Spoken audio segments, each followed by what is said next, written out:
कि भारत में फेस्टिवल्स और कल्चर इन सबका संबंध मॉनसून के रिदम से है। हमारे यहाँ फूड हैबिट भी, जो भोजन पद्धतियाँ बनी हुई है, वह भी मॉनसून से ही संबंधित है। जिस प्रांत में जो रिसोर्स होगा वह प्रांत उसी का उपभोग करेगा, सिंपल सी बात है। अब राजस्थान में, हरियाणा में, पंजाब में ये बाजरा बेल्ट है, तो यहाँ पर लोग बाजरे की रोटी बहुत खाते थे। गेहूं तो बहुत बाद का इंट्रोडक्शन है इस क्षेत्र में, और हरित क्रांति के बाद मूलतः ये शिफ्ट हुआ है गेहूं की ओर। तो भाई 1970 के पहले तो यहाँ पे लोग अन्न खाते थे ना, इसलिए यहाँ लोग बहुत मजबूत और मोटी हड्डी पावरफुल लोग हुआ करते थे। एक कारण ये भी है, एक कारण प्रजाति होता है।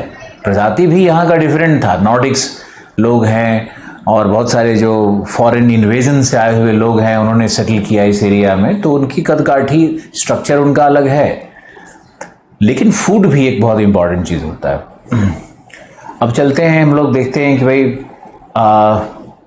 ईस्टर्न इंडिया में क्या है। तो ईस्टर्न इंडिया में 3 बार राइस का ही क्रॉपिंग है। तो बंगाल चले जाओ, उड़ीसा चले जाओ, असम चले जाओ, जूट राइस, चाहे तो बाद में इंट्रोडक्शन में आया, लेकिन राइस का ये पूरा बेल्ट हो जाता है। तो वहाँ पे आप जाओगे तो दिन में सुबह भी लोग राइस खाते हैं, उड़ीसा में, बंगाल में, दोपहर में भी राइस खाते हैं, रात को भी राइस खाते हैं। 3 टाइम राइस खाने का उनका कल्चर है। फिश के साथ खाना, फिश उनके लिए पवित्र हो गया। वहाँ के पूजा पाठ में भी फिश लोग चढ़ा देते हैं। तो जहाँ जो रिसोर्स था वो देवी को ऑफर कर दिया गया। यही तुम अगर बिहार में चले जाओगे तो वहाँ नॉनवेज से लोग बिल्कुल परहेज करते हैं। ईस्टर्न यूपी बिहार में वो देवी पे फिश के अवंडा और पूरे 10 दिन इतना सात्विक रहते हैं कि लहसुन प्याज तक नहीं छूते हैं। अब देखो परंपराएं कैसे, वहाँ फिश का बेल्ट नहीं है, वो वहाँ पे कुछ और संसाधन है। तो कल्चर तो संसाधन के उपलब्धता पर भी निर्भर करता है। संस्कृतियाँ तो संसाधन के आधार पर भी बनती हैं। उसमें किसी देवी देवता का या किसी मानव का या किसी गुरु का सहयोग कम ही मानते हैं। हम तो ज्योग्राफी का प्रभाव ज़्यादा मानते हैं, और आप ज्योग्राफी के स्टूडेंट हो तो आपको ये प्रभाव समझ में भी आना चाहिए, तभी आप समझ पाओगे, तभी आप ये धर्म और जाति और ये सब जो चीज़ें हैं ना, इस परंपरा से ऊपर भी उठ पाओगे। बहुत सारी चीज़ें ज्योग्राफिकल होती है, प्रकृति के द्वारा गाइडेड होती है, डिटरमाइंड होती है। अब इस पे हम ज्योग्राफिकल थॉट में बहुत बढ़ चढ़ करके बोलने वाले हैं। अब पूरी तरह से सिद्ध कर देंगे तुमको कि धर्म कैसे बना। धर्म बनाने के लिए कोई आया वाया नहीं था ऊपर से, और सब कैसे भू राजनीति का प्रभाव है, धर्म कैसे बनता है। अब यरूशलेम में तुम देखो, वहाँ पे यरूशलेम में एक ही जगह है, वहाँ पे 3 धर्म, ज्यूज का भी वो होली प्लेस है, इस्लाम का भी वो होली प्लेस है, 3rd सबसे पवित्र मॉस्क वहीं माना जाता है। और फिर ईसाइयों का, यीशु को भी, जिसको क्राइस्ट कहते हैं, क्राइस्ट को भी वहीं फांसी लगाया गया, वहीं के हिल पे, ऐसा ईसाई लोग भी मानते हैं। तो एक यरूशलेम है, और 3 जो वहाँ के रिलीजन हैं वो सबका वही हार्द है, अग्निकुंड है। तो उस अग्निकुंड में देखो आज तक लोग वहीं हवन कर रहे हैं और इंसानों की आहुति दी जा रही है। कौन दोषी है, किसकी गलती है, क्या है, नहीं है, ये तो छोड़ो, लेकिन धर्म के चक्कर में इंसानों की आहुति दी जा रही है। ये तो लिखा है हिस्टोरियंस ने, every sand of West Asia is soaked in human blood.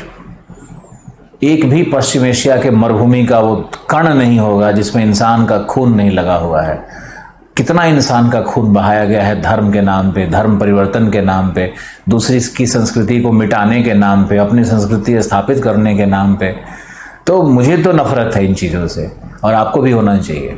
आप किसी भी तरह से इंसान की हत्या और खून को जस्टिफाई नहीं कर सकते हो। कोई ऊपर से आदेश नहीं आता है कि किसी इंसान को मारो, बिल्कुल नहीं। खैर, आप देखो ये बंगाल में राइस कल्चर है, राइस खाते हैं लोग।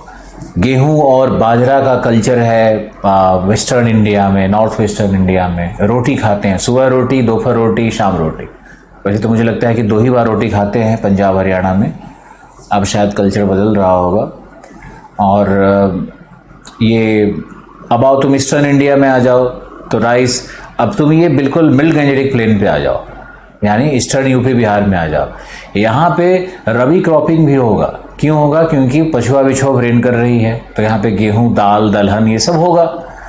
और वर्षा भी यहाँ मानसून के द्वारा 100 सेंटीमीटर से अधिक है, तो यहाँ पर चावल कृषि भी होगी। इलाहाबाद से लेकर के आगे पूरा चावल कृषि है, इलाहाबाद से ही 100 सेंटीमीटर की रेखा वहीं पे है ना, अभी आप बताएंगे आपको डिटेल से। तो आगे तो यहाँ रबी क्रॉपिंग भी है और राइस क्रॉपिंग भी है, खरीफ क्रॉपिंग भी है। ऊपर से ज़ैद भी यहाँ पे फसल होता है, ज़ैद में मूंग हो गया और ये सब जो मटर टमाटर, क्या ये मस्क मेलॉन, वाटर मेलॉन, क्या हिंदी में होता है, तरबूज खरबूज, ये सब, खीरा ककड़ी, ये सारा है। तो यहाँ के जो प्रांत के लोग हैं, एक तो 3 फसल करेंगे तो इनके खाने में फूड हैबिट क्या होगा, ये ज़्यादा खाना भी खाएंगे और 5 बार दिन में खाएंगे। सुबह उठ करके एक बार सबसे पहले भोजन किया, वो नाश्ता नहीं होता है, भोजन ही होता है। फिर ये 11 बजे के आसपास भी कुछ खा लेते हैं, स्कूल जाने के पहले 10 बजे कुछ खा लिया, फिर से माड़ भात ही सही, जो मिला वही सही, चावल और उसका कुछ भी मिल गया, दाल में मिला के कुछ खा के निकल लिया। फिर ये 12, 1, 2 बजे फिर लंच करेगा, फिर शाम को 5 बजे भुजिया खा ले, क्या क्या बोलते हैं उसको, कुछ और खा ले, चना का खा ले, सत्तू पी ले, फिर करेगा, फिर रात को खा के सोएगा। 5 बार खाना।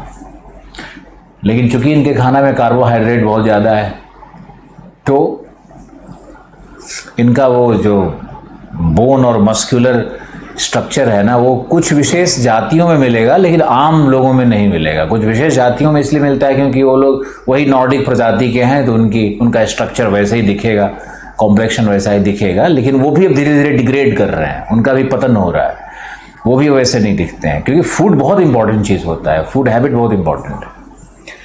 और तुम देखोगे तो ये मिडिल गैंजेटिक प्लेन पे लोग रोटी और चावल दोनों का कॉम्बिनेशन खाते हैं।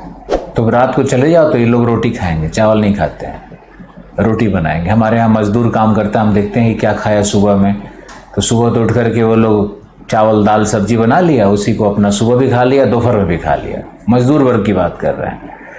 और रात को फिर सब रोटी बनाएगा, रोटी और सब्जी बनाता है।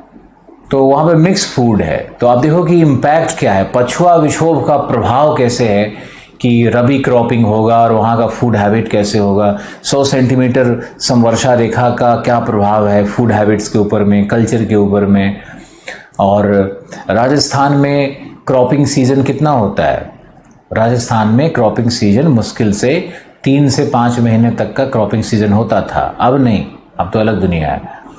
बाकी 7 महीने तो वहाँ लोग बैठे रहते हैं, तो 7 महीने क्या करेंगे, तो ढप बजाएंगे। तो वहाँ का वाद्य यंत्र सब देखोगे तो बांस का बना हुआ, तो तंबूरा बना हुआ, तो 2 तार का बना हुआ, तो 1 तार का बना हुआ, सब प्रिमिटिव है। ऐसा नहीं कि वहाँ पे कोई सितार का आविष्कार हो रहा है और सितार और बैंजो और कोई बड़ा इंस्ट्रूमेंट हो रहा है, नहीं, सब ग्रामीण संस्कृति से निकले हुए ही तानपुरे हैं, तो कुछ कुछ है, छोटा छोटा चीज़ है, तानपुरा भी नहीं। तो देखो, ऑब्जर्व करो, तो उनके पास चूँकि कृषि कार्य के बाद इतना टाइम स्पैन है, तो उसमें वो उनका कल्चरल एस्पेक्ट थोड़ा अलग होने लगता है।